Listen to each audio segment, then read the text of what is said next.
What's going on, everybody? Welcome back to the channel. Today we're going to take a look at a plug-and-play replacement for your Mortal Kombat 30th Midway Legacy Arcade cabinet. Now, in my search to find a suitable replacement, a lot of people were saying maybe I should try the Dell 1707 FP monitor.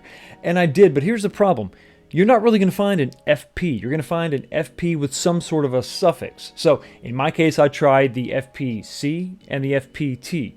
Now when we're talking about the FPT specifically, it had a different type of backlight. It wasn't an LED backlight for that LCD panel. It was a CCFL, which is a cold cathode fluorescent lamp. It was basically a fluorescent light bulb behind the LCD panel. And that's fine. It's an adequate way to light the panel. And in most ways, I think it would have probably been a better replacement for what came stock on the cabinet. But here's the problem. You can't just plug it in like we did with the Golden Tee XL. You're going to have an adapter. This inverter board basically acts like a ballast for those fluorescent light bulbs. You're going to have 4 cables that kind of come out of the side of your monitor. So once you decase it and put it back in the Arcade1up casing, you're going to have to drill some holes. You're going to have to take this inverter board, stick it on the outside. It wasn't going to be clean at all. Probably would have been fine, definitely an improvement, but not exactly what I was going after. So in my search to find something that was going to be a direct plug-and-play replacement, exactly like what I experienced with that Golden Tee XL, I came up with the winner, and it is going to be the Dell E1715S. Now this E1715S is actually a pretty new monitor. I'm not sure exactly the build date, but you can find these things brand new on Amazon for about 200 bucks. But I found a listing on eBay that is selling these brand new in the box with all the accessories for 100 bucks. And if you hunt around, you can also find these things used on eBay for about 50 bucks. And of course, if you check your local listings, your local area, like your Facebook Marketplace, you may be able to find one. But it's going to be that E1715S. And the big difference here is that you're not going to have that CCFL backlight. You're going to have a true LED backlight. And I don't mean an LED edge light, which is probably why we're having some of the issues with these monitors. Is you have LED lighting on the side that's sort of shining through. That's why the viewing angle is a little bit better from one side versus the other. But this is a true complete LED backlight. The entire back of the panel is lit from the back with LEDs, and it makes an incredible difference. So enough talking for now. Let's go ahead and get into the decasing and then the installation of this plug-and-play replacement. Now, I did spring for the $100 brand new monitor, but you can definitely find these on eBay for around half that. A quick look at the back side of the monitor will reveal the model number and the 6 screws we're going to have to remove to decase this LCD panel.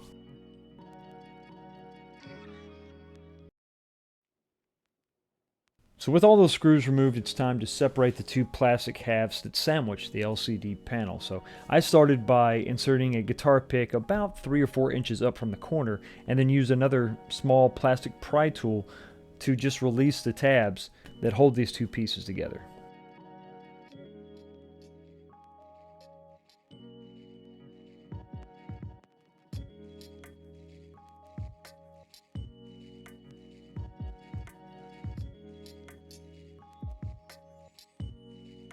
So with the packing material in place, I laid the LCD panel on its face so that I could disconnect everything from the back, starting with the front bezel controls. This cable on the bottom is connected to the LED backlight, so you can go ahead and remove it down here at the bottom. This entire circuit board assembly is going to be held in place really just with tape.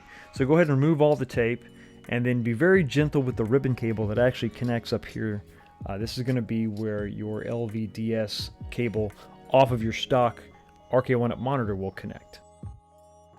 Now you're going to go ahead and remove everything, including the cable that's still attached to the LCD monitor. I did that off camera before I installed this into the cabinet.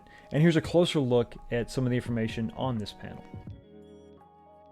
And just as a reminder, when you're decasing your stock Arcade1up monitor, be very careful when you lift up the protective backing, because it's still connected to the LED backlight with this little circuit board.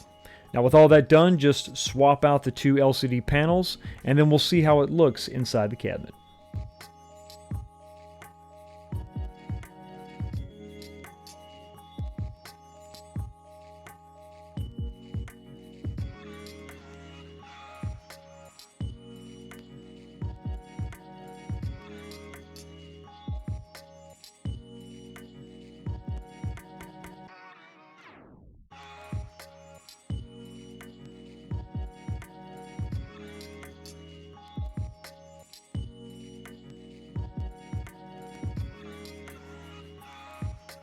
Alright, so you cannot argue with those results. This thing looks fantastic. Now there's a couple things you're going to have to consider.